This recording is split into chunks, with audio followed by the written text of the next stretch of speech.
Good evening. This is August 19th, 2014, and this is Google Rocks number 45. And we have an unusually wonderful group today because we have 4 librarians and a classroom teacher, and we might have 5 librarians if Anne comes. And we're going to be doing Google tips, tricks, and techniques. So hopefully as we speak, Michelle is going to go first. Well, I'll introduce everyone, but we'll do the tips and techniques. We'll do some discussion. I believe when Anne comes on, she has something interesting that's a little bit different. We don't mind that. We love that. Whatever you want to share. And we'll just see how it goes. So I'm going to go across the board. And Michelle, if you would introduce yourself first, please. Hi, I'm Michelle Colte, and I'm the librarian at Haiku Elementary School. Okay, Jody. Hi, I'm Jody Brown, and I'm the librarian at Kalama Intermediate School. Okay, Holly. Hi, I'm Holly Gates, and I'm the librarian at Haiku Elementary School. Okay, Chris. Hi, I'm Chris Putzulu. I'm first grade teacher at Haiku Elementary. Awesome. Okay, so Michelle said that she would start us off first. We have I think all of us, if I'm not mistaken, have little tips. We're not going to go into long, drawn-out tutorials, although if it turns out that people are interested, we definitely can do that. But it's going to be quick tips and tricks. So, Michelle? Okay. So I have lots of Google accounts, and I find that some of our teachers have different accounts too. For instance, we have our GAF account for school, but then we also have other personal accounts. And so one thing I like to do, because I don't want to sign in and out, is I like to have my multiple accounts open at one time. Can you see right now on my desktop my long list of accounts? No. We saw manage users. Oh, okay, so that's on the main side. And oh, so you're not able to see when I click on the little icon at the top, you can't see my different accounts on the right-hand side of the screen? I don't think so, and I don't think you can do any drop-down menus as well. Okay, well then I can't show it to you, but this is the tip I want to recommend, because actually right now I think I have 8 or 9 different Google accounts open, but I don't need to sign in and out of each one. So what I have is, it ends up being like multiple windows, but I'm signed in at each window. And these are the directions. It's very simple. You would just click on Settings in that little hot dog in the upper right corner, and then you would click on Settings and Users. And then when you come, sorry, my connection's kind of sluggish. That's fine, no problem. So I scroll down to the users, and I guess here you can see then how many I have. So each of these little pictures represents a different one of my accounts. 4, 6, 10, 11. Yeah, there's quite a few. But you know what it is too is, well, actually as a parent, I monitor my daughter's account, and so this makes it easy for me too. And then I have my GAF one and the one I'm in now. For my library volunteers, I wanted to give them access to Google, but I didn't want to bring them into our school domain, so I created a separate one there. Anyway, what you would just do is you would add a new user and pick which icon, and then what will happen is it will open up into a new window and you can sign in. So I might pick the soccer ball. I think I actually haven't picked them yet. And I just find yeah, so I'm not sure why it's not going. Oh, here we go. So then I'm ready to start. You're going in and out, Michelle. The other thing I want to share is sign up. Linda? I'm sorry. On my end, you were going in and out. I'm not sure about anybody else. Could you say that last thing, whatever you said?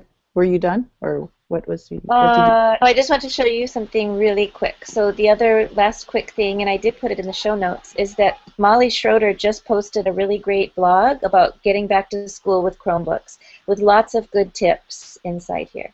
Nice. So it's in the show notes. That's it.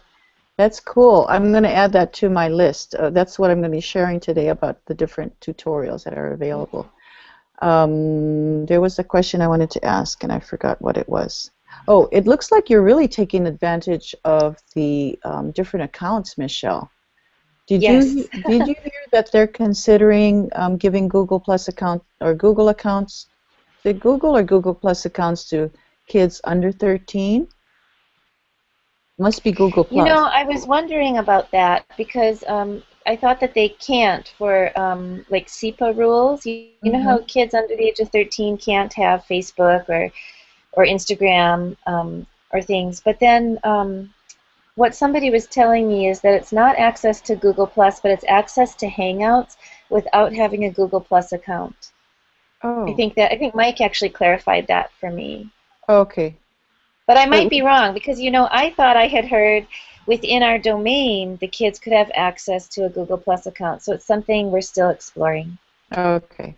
I was just wondering about that because people do use Hangouts with little ones already, don't they?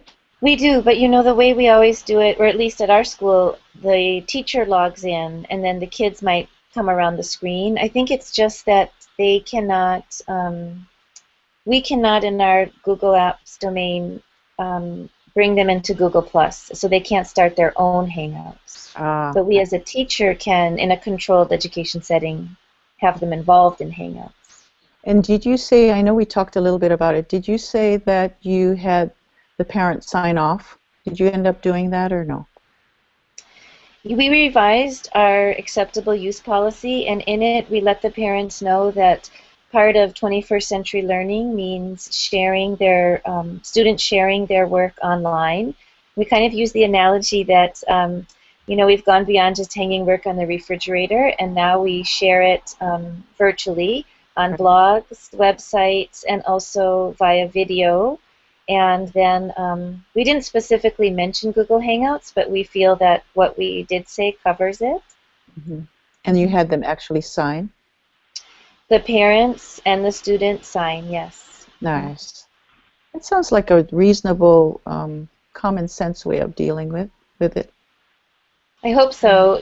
You know, technically, I don't know if anything ever came of it. If it, you know, legally, is it legally binding? I don't know, but it seems to be working for us. Awesome. We do have a agreement at our school that kids sign when they come in, so that covers all media, covers anything to do with internet, but not specific. So we haven't had to do anything beyond that so far, so that's good. Any other questions of Michelle's sharing? Cool.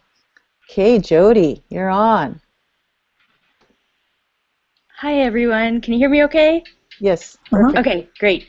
Well, my thing is really just a big thank you to Linda for having these Google Hangouts because I had a real inspiration. Quite a few months ago, we were talking about robotics, and that gave me the courage to apply for 2 grants. And this weekend, I found out I got them both, and so now Kalama Intermediate School has a robotics team for the very first time.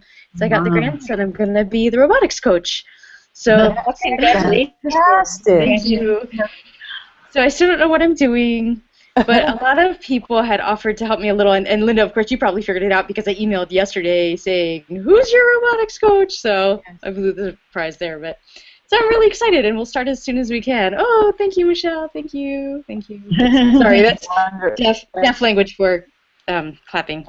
So that's it. That is fantastic. Wow.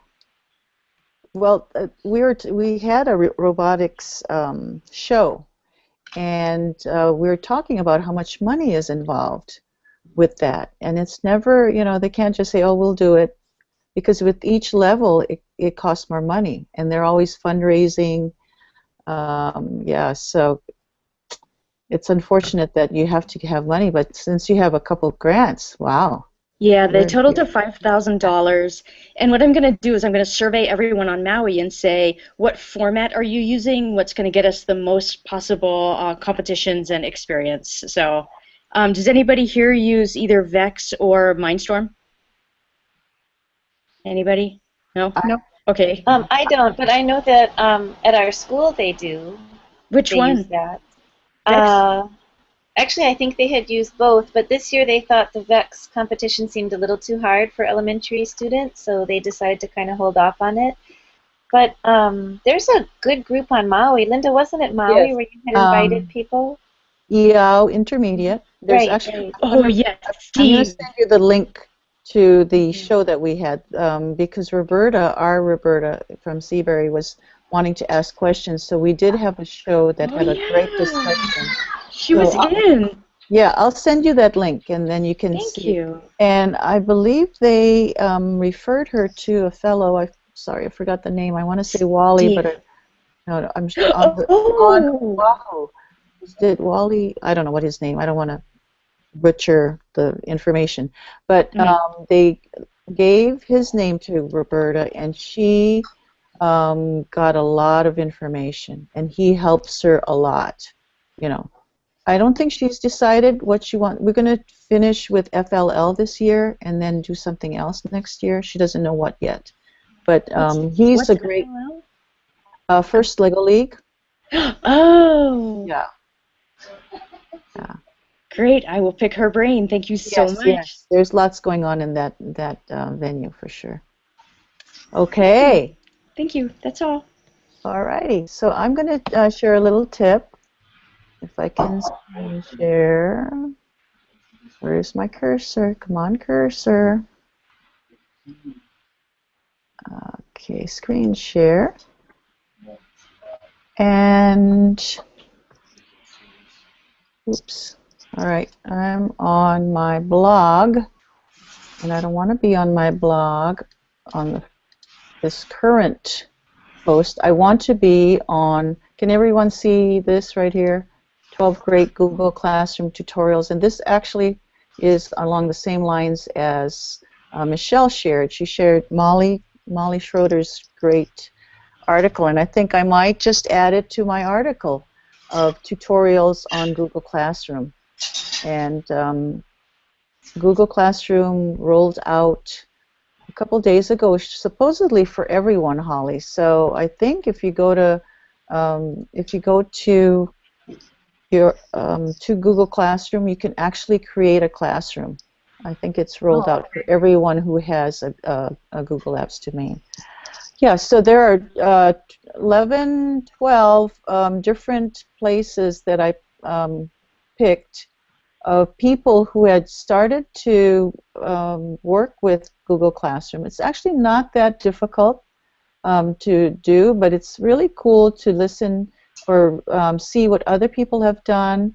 And the last one I added was from Aaron Svoboda, and he has a really nice little slideshow on Classroom as well. So if you are thinking about it, I know for sure Haiku School is thinking about it. That's a great article that has a lot of different tutorials. So I'll put that in the show notes. And the show notes are I already did actually, bit.ly. It's at the bottom of my lower third, bit.ly/gr45 notes. And it's there along with Michelle's link as well. Okay, any questions? Anybody familiar with Google Classroom or nope? Barely interested? Interested but not familiar. Okay. You want to look I think at for it? that to work, you have to have, each student has to have an account in order That's to do correct. the calculations and to do the summarizing. So at the first grade level, my students don't have individual Google accounts, so that wouldn't work for me. Right. I didn't even think about that. Actually, I wanted to ask that because I just read that one benefit with Google Classroom is that you can create accounts for the little ones to give them just access to Drive, but not to Gmail. And Linda, I was wondering, have you played with that at all through Classroom or no? I created a class, and I don't have a formal class at my school. I created a class for my advisees just to try it out. And it looks pretty basic. It looks similar to Doctopus, and it looks like a paperless, not even a management system per se. It's a turn-in, and I guess they did a they did testing over the year, and people have said, now how come I can't see what the kids are doing before they turn in their assignment, and so that Google changed that. So I'm guessing what will happen is as people use the classroom, they'll add more features to it. But basically, it's turning in an assignment, being able to keep track, sharing documents with the kids. They're working on their assignment. They turn it into you all paperlessly. So you don't have to, and then you can keep track. You can look at the list of so-and-so has turned it in. So yeah, pretty simple at this point.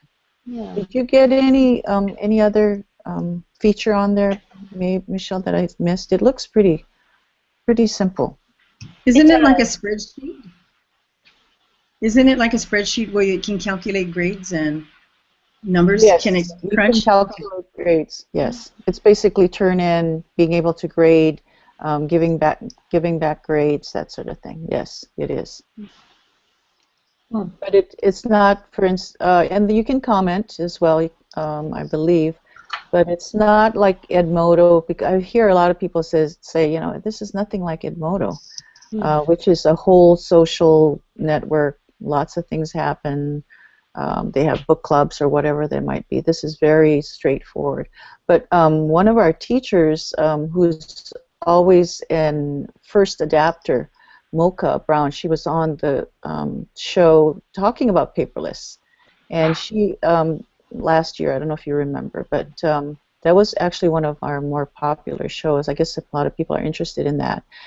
She is going to try it, but she's always experimenting. She wants to check it out, so I'm going to go be asked. I'll be asking her, and I think that's the key to anything we do is just try it, see if it works, or you can pick something that you like, or that's not for me, but so-and-so might be able to use it. We really can't get stuck with any technology. We try it, we love it. For instance, Michelle just told me about this wonderful QR code. Well, not told me. I read it on G+. She had a wonderful post about SnippetQR, which is a QR code generator. And it's different from other ones because you can do color. The kids can make their own. They can customize these QR codes. So QR code, if you remember, is just a basic. It's like a barcode, but it's a square where the data is on that code. But with the SnippetQR, you can do all kinds of things, and you can put in an image. So how did I get to this point? I forget. Anyway, I'm talking about trying different technology. And yeah, some people will love it, other people will not. We're actually going to use SnippetQR, Michelle, for a beautiful project.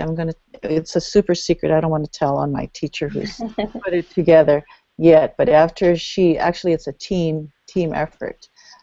So when they do their project, I'll probably blog about it because I'm very excited about it. But they'll be using what you recommended, so it's really good. Yeah, it's really awesome. Don't you love that though, when people say, "Oh yeah, I'm going to use it"? Yes. And you share, yeah. But actually, I thought it was neat, and I shared it out. But then I thought, I kind of like the ones I'm using. Until, Linda, I read, I think, the comment you made back to me, or even now listening to you, because I hear so many more ideas I hadn't even thought of. So I think that's what's really neat about sharing, too, is that the ideas just keep growing. Exactly. And for each person, it's different, People will use it differently. Right. So it's really fun. Okay. Anybody else think of something to share that they might have popped up in there? And it doesn't have to be Google. We could do other things as well. I have a question. Yes, Chris. Has anyone tried a merge file text in Google? Merge file text. You're scaring me.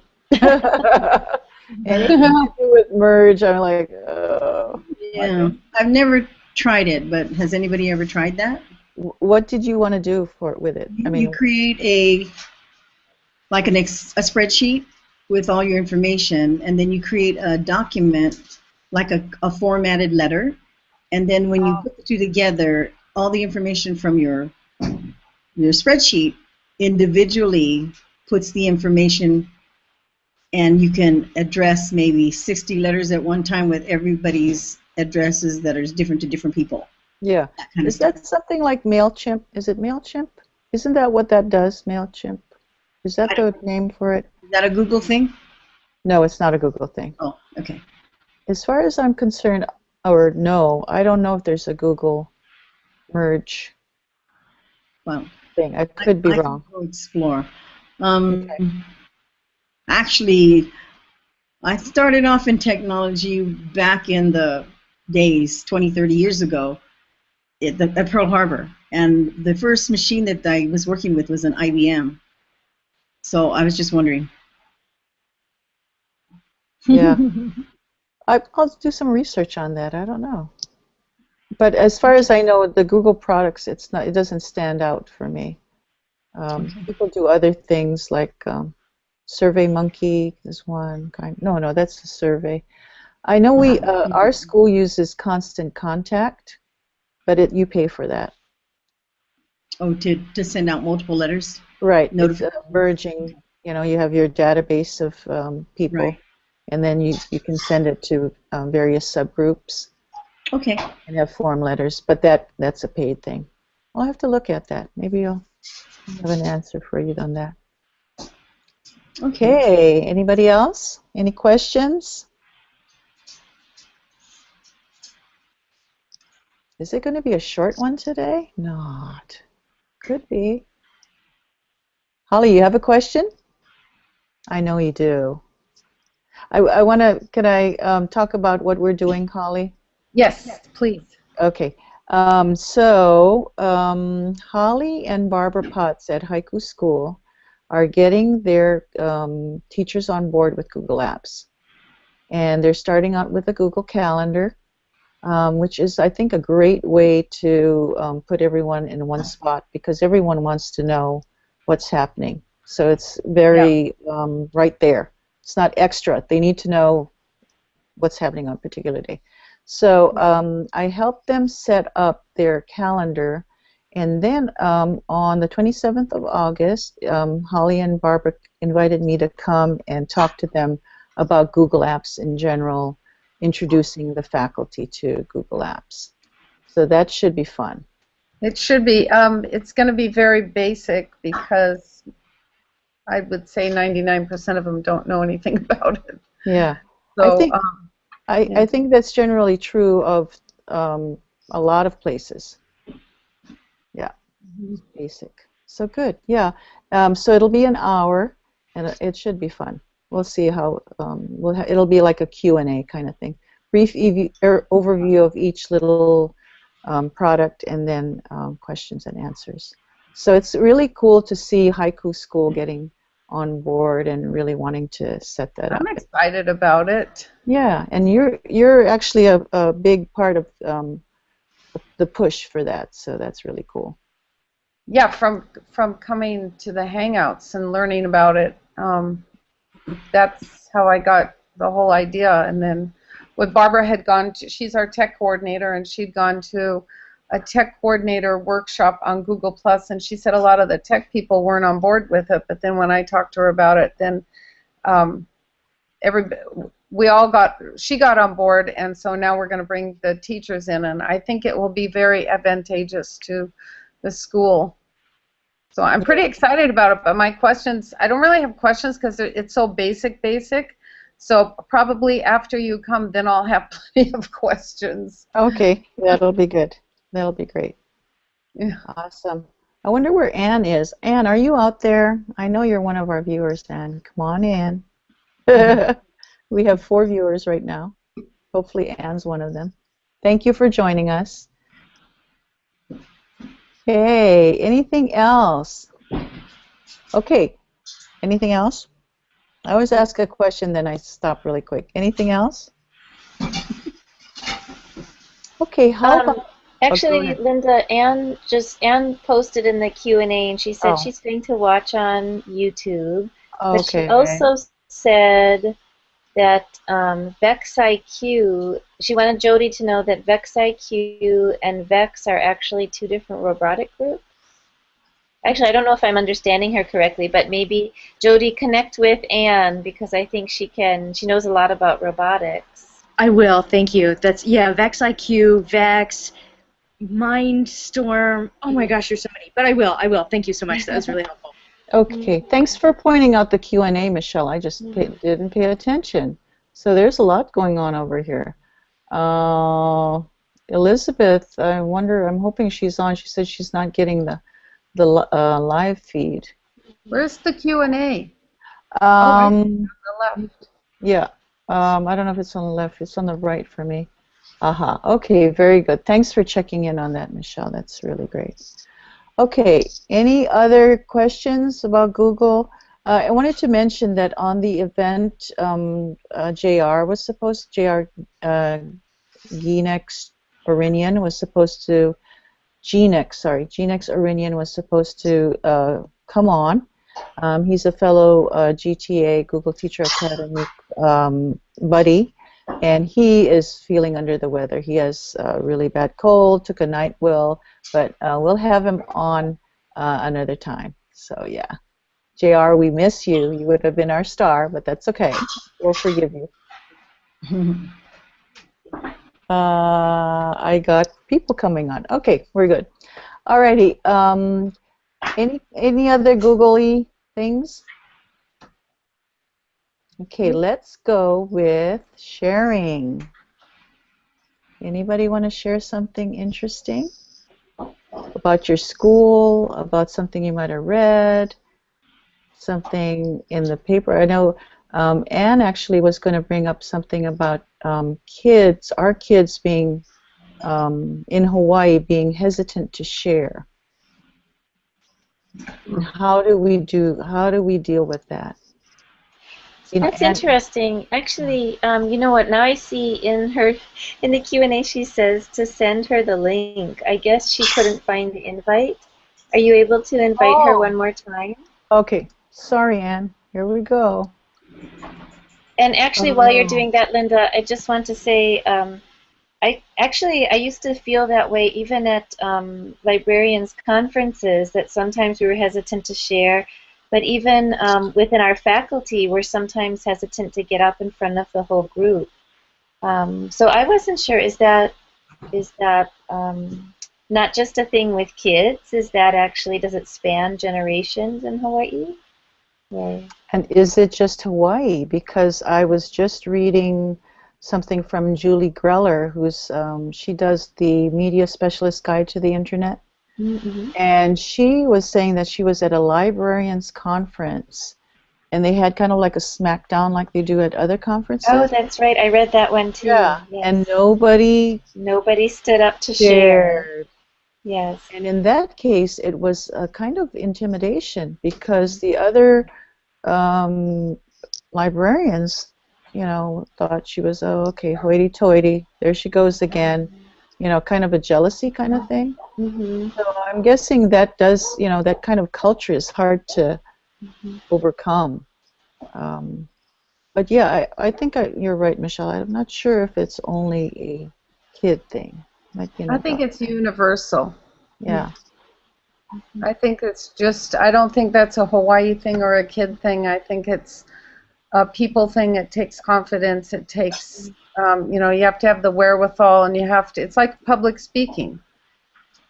People take lessons on how to learn how to do public speaking, and it takes training. So I think it's a universal thing. People fear judgment. There's a lot of fears, and people think that they're going to be judged, and just like that, like what you were saying, one person stands up, and then all these people are going, well, who is she? Well, she's the one who had the courage to stand up. That's so true. I agree with you. And actually, I remember a long time ago, one of my teachers telling me that I shouldn't be afraid to speak out, because if I have the question, other people must have that question. And she said she used to be afraid to talk too until she really listened to others, and then she realized, wow, what they're saying isn't any more intelligent than what I'm saying, so I might as well put my ideas out there too. but I definitely agree with you. It's something I've had to work to overcome, to be willing to share. That's been it was difficult for me. Mm-hmm. Yep. I think it's. And even though I'm thinking too, in school, all the time when I was going through school, we had to be quiet and listen. It wasn't the encouragement to collaborate like it is today. So I wonder if part of it came from that, or I'm even thinking about, when I used it socially, like with my family, as children, we were kind of able to talk to each other, but we weren't, the adults were separate from the children. So how do you learn to foster that ease of conversation? It is an interesting thing. Where's Anne? There she is, because she needs to tell Anne us. is here. Come on, Anne. Come on down. I see a picture, but I don't see you. Anne had shared an article about that, about sharing. So, Anne, are you there? Okay. Well, I have something else I can share about that. Good. Go for it. On May Day, I'm the one who trains the 4th graders to be the announcers for May Day. And my BA is in drama, so I have all those public speaking skills that I can train them. And I tell the kids that actually adults pay good money to learn this. And there's, there's the posture, there's the voice projection, there is the attitude, and there's all kinds of things. So it's, along what you were saying, Michelle, I think it's a learned attribute.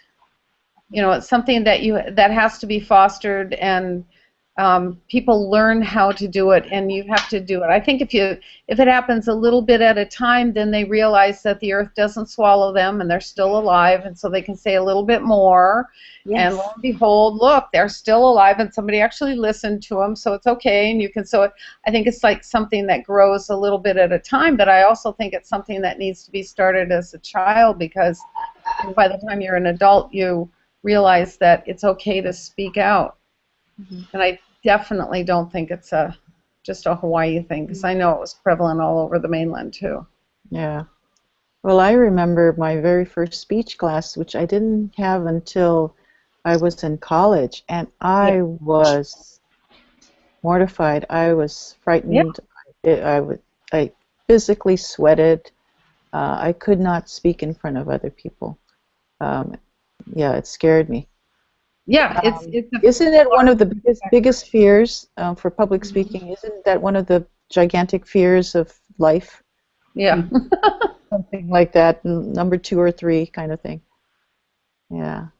But, the world with the internet, if you're not sharing, you're not really doing what the internet is doing, basically. I mean, so many people are sharing.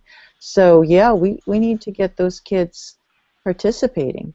This is not a shameless plug. I just happened to coincidentally be doing a presentation at Schools of the Future about giving your students a voice, their unique voice online.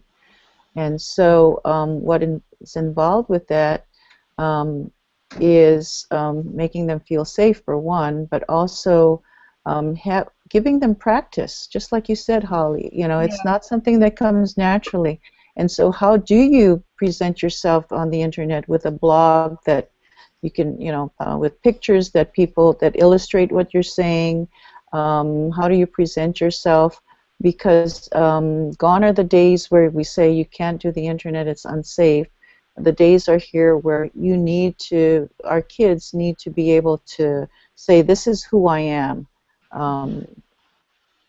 Because everyone else is doing, and you want them to be participants, and not afraid, or not just having somebody else participate for them. I think that the people who are going to be, here I am on my soapbox, sorry, but the people who are sharing and putting themselves out there are the ones that are going to be the leaders. So yeah, we definitely need to nurture that, I would say. Actually, Linda, I think we could do a whole show just on what you were mentioning right there. But I actually happened to look back into the Q&A, and I want to be sure we addressed Elizabeth's question. She Sure. said that last year their kids were not able to email I think in Google Apps, and Okay. she wasn't sure if Google Administrator had blocked it by accident or why the kids wouldn't be able to email. And she wondered if any of us had this problem. Um, my first inclination is to think that the administrator did block email, because that's actually something that Megan and Rachel and I have done at our school. We blocked email just because we didn't feel we were ready to use it, but we did let the teachers know that we had blocked email. Now, Rachel was in a blended learning program with one of our teachers, Rebecca, and they had email open for only their group of students. And then, of course, it's open for the teachers. But I would encourage Elizabeth to talk to her Google Administrator, because that's something they can turn on and off just pretty simply. But Linda, did you have anything to add about that? No, I would agree with that, because we have our talks about whether we should turn on chat, email, pretty much because we're middle school and upper school. That's a given, and we need them for them to participate. But yeah, the administrator, I think, has the power to turn everything off or on, and also have different kinds of privileges as well, depending on what the community wants. So, yes, Elizabeth, you should definitely check with your administrator and see what the deal is. And Elizabeth has another question. She's keeping our show going. We should invite her on the panel. Yes. She was wondering when Schools of the Future is, and I'm pretty sure, actually, Linda, maybe you have it right. It's around in November this year. Yeah. Is it the 6th and 7th? Correct. Thursday and Friday. Okay, the 6th and 7th of November. There's an ed camp afterwards on Saturday as well.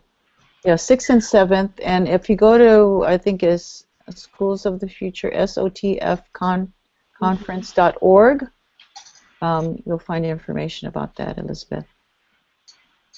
We'll put that in the show notes as well. And then, I'm not sure, is Anne, can she hear us? I don't know. Anne, you're hiding, Anne. Oh, she just left. Oh, Anne.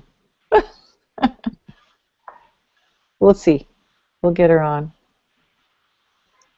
Okay. Anything else? Any sharing of things coming up? Things in the news? Anything like that? Well, I have something to share, Linda. I came across something on Twitter the other night, and it's in regards to what's happening in Ferguson.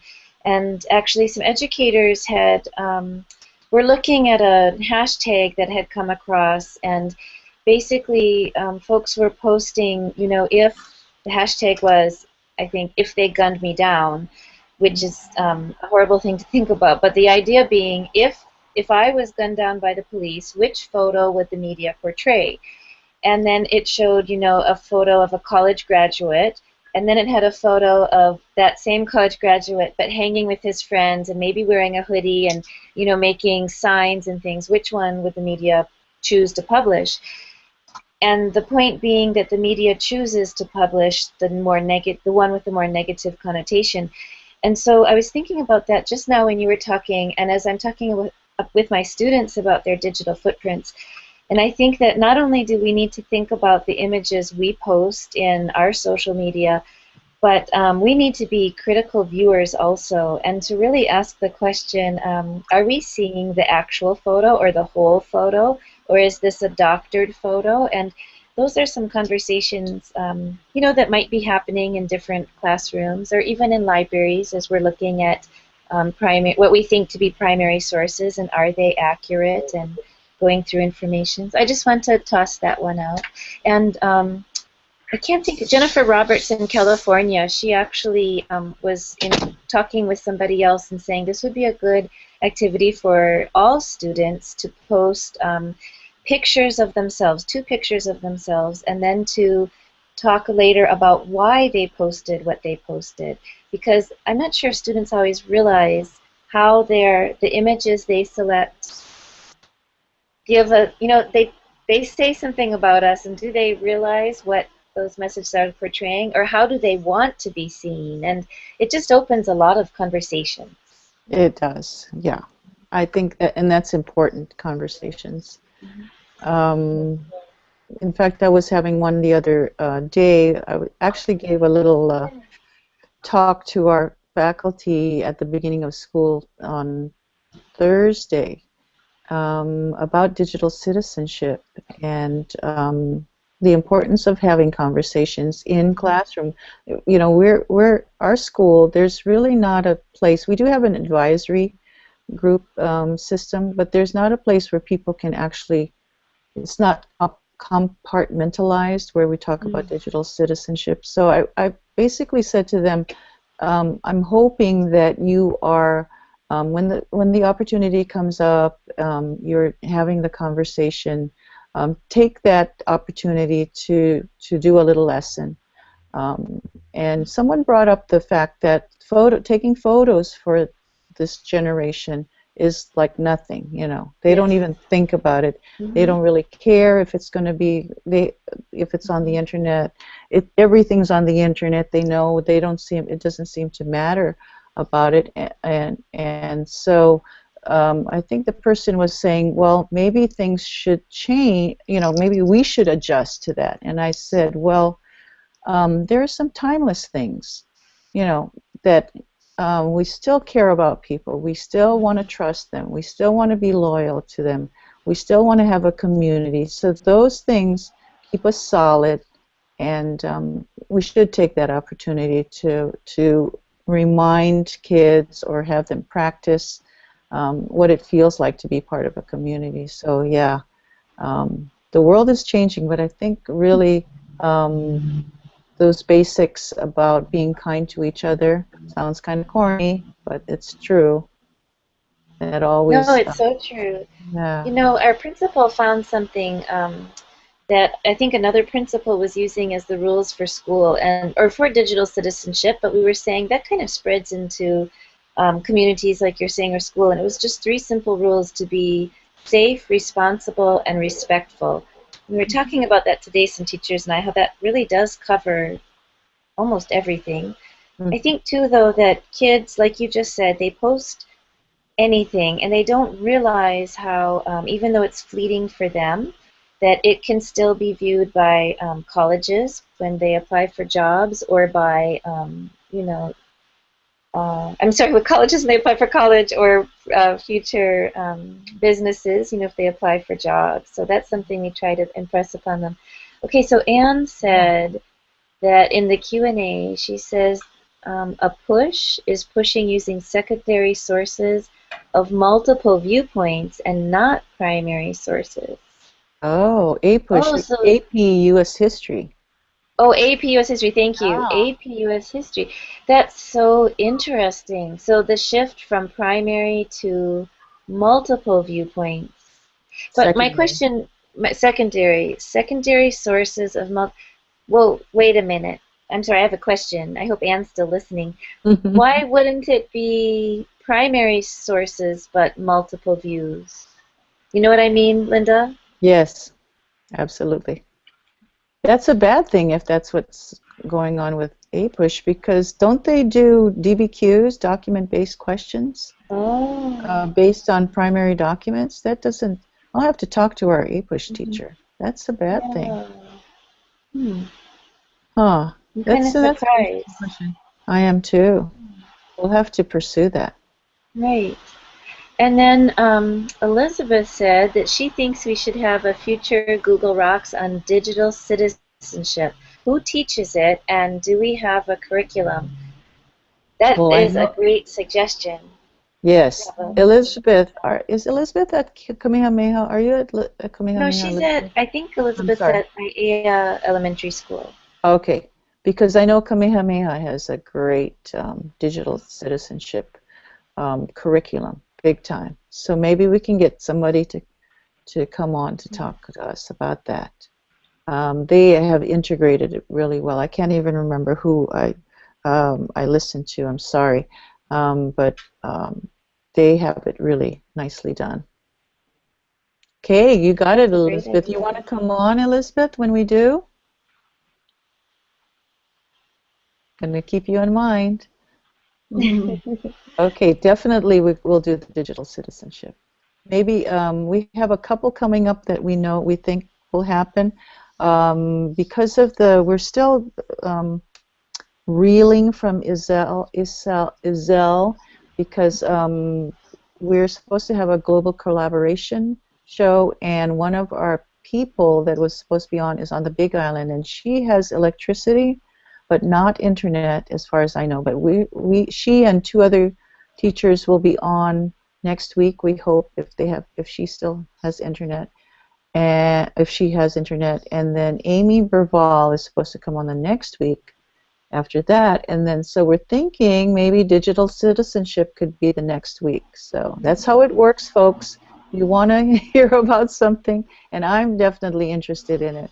So let's kind of plan it for the next 2 or 3 weeks, and pick people's brains. I'm going to see if I can get see if there are people who do have curriculum in place. I don't think too many people do. Do you have curriculum in place for digital citizenship, Michelle or Holly? Or No. Well, I do. So when at the beginning of the year, when the 5th graders begin their Weebly websites, we review it and go over things. And we have some, I know Megan had found some resources from Common Sense Media, and I think she had from some other places too, some things that made it more like games. And I know Mike, who's usually a regular panelist, he had done some fun, more game-type things with my daughter at his elementary school. But, I have to say it's not a really set-in-stone curriculum that we do this at each different age. It's just, kind of interwoven here and there. And perhaps one of the biggest errors is how we borrow photographs, how people think they can just use any photographs that they find by Googling. I think that's one of the biggest problems. And then Anne did respond back that she's not really sure if this is a new trend in the AP US history, but that a teacher was asking her to find some. So that's interesting. Secondary sources from multiple viewpoints. I still can't get over that. Because, Linda, wouldn't that mean, like, for instance, a textbook is a secondary source?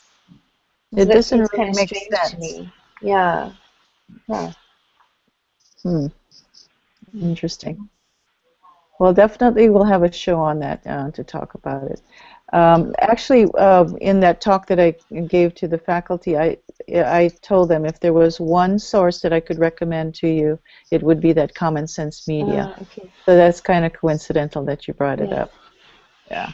And Elizabeth did confirm she's at IAEA Elementary School. Thank you. I'm sorry. She's trying to tell us that she's the shy one we were talking about earlier, but we've met Elizabeth at conferences and help sessions, and Elizabeth, I think you should come on the show. It's just like talking with friends.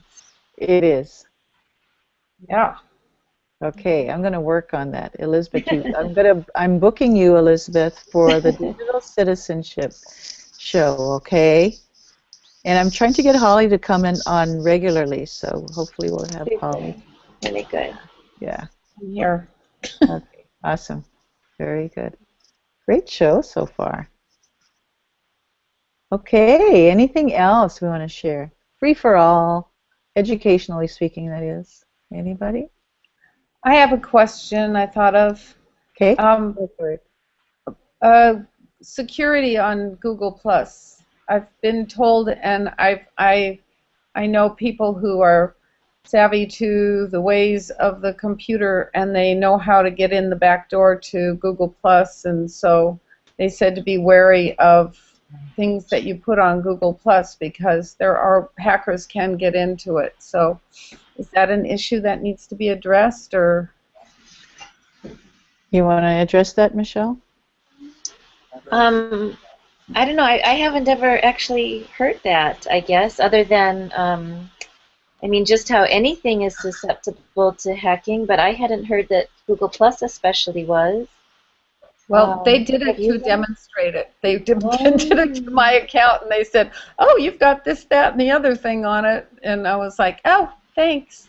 Were they speaking more about the privacy settings or what information you put there? I mean, for instance, I'm really surprised when people for instance, some people put their birthday, or they actually publish then their personal email right there so everybody can see it. And those are some things that I just wouldn't do. So were they pointing that out? Yeah. Okay. Yeah. So they were just, so I was thinking that when students get on Google Plus or whoever, that should just be something that should be pointed out. I think that people can, even though they say they can't, the people can get access into it. So don't do things like put your personal phone number and your birth date and any information that you don't want the whole planet to know about. Yeah, those are the rules we teach our students. We definitely say that never post your address, phone number, birthday. We actually do say we don't want them to still post their last name, but that's because our kids are under the age of, more like 10 and 11. Yeah. So we've done that. Linda, I'm sorry, you were going to say something. No problem. If I'm not mistaken, don't you have to put in your birth date in order to participate in G+, so they'll know you're older than 13? You're right, but can we hide it then later? Is there a way, or is it visible for everybody? Well, I think it wasn't the birth date, the year itself hidden, though, and they just have, because when I did it at school the other day, I seem to recall that it seemed like the year would be hidden, but not the month and the day.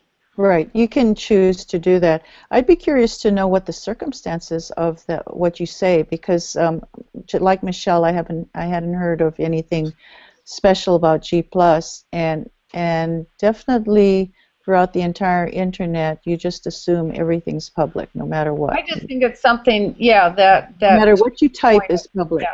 Yeah, exactly. So I just think that's something that probably should be brought up and say, oh, by the way, even though it says it's private, it's not really, so don't post everything on there. Even though there's places to fill it all in, don't.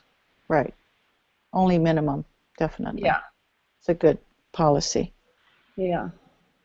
Okay. Anybody else? We lost Michelle. We got Michelle picture only. Maybe no, I'm here. Okay. My Okay. daughter was running around. Actually, Elizabeth also added that in grade 4, I think this does go through the Common Core. So in grade 4, they were saying that they're looking for multiple viewpoints, but not just secondary sources. So I wonder if the teacher who was talking to Anne just kind of mixed up her words, because I'm thinking that maybe it wasn't secondary sources, but it's multiple viewpoints that the teacher is looking for. So it might be good to clarify. Linda, you have AP US History teachers? We do. Okay. Junior, and I'm going to ask. It's Kathy. I'm going to ask her what the deal is. She knows. I'll report back on that. Interesting. Lots of good different prongs to our discussion today. I really like that. Okay, anything else? We're heading toward the top of the hour. Thank you so much, Michelle, for going through the Q&A here. Yeah. Really, and Elizabeth, thank you for participating. And Anne should be on the panel, but we'll take it if you're going to be in the Q&A. That's okay for now. Anne's our regular, so we're hoping she'll come back on the regular panel. Okay, anything to add, Christine? Any comments, or what do you think of all of this? Chris? No, I'm good. Thank you. I appreciate the information and the tidbits. Awesome. And you're welcome to come on next week. We just love people who ask questions. It's really great. Yeah.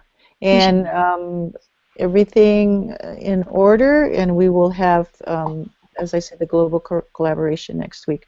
We'll see. We never know what will happen on any given time. So we're not like a regular big production. We're pretty informal, which is kind of the way we like it. Alrighty, so I guess we are POW for today. We'll see you next week with global collaboration if everything goes well. And we'll see you later. We'll sign off for now. Thanks for watching, everyone. Take care.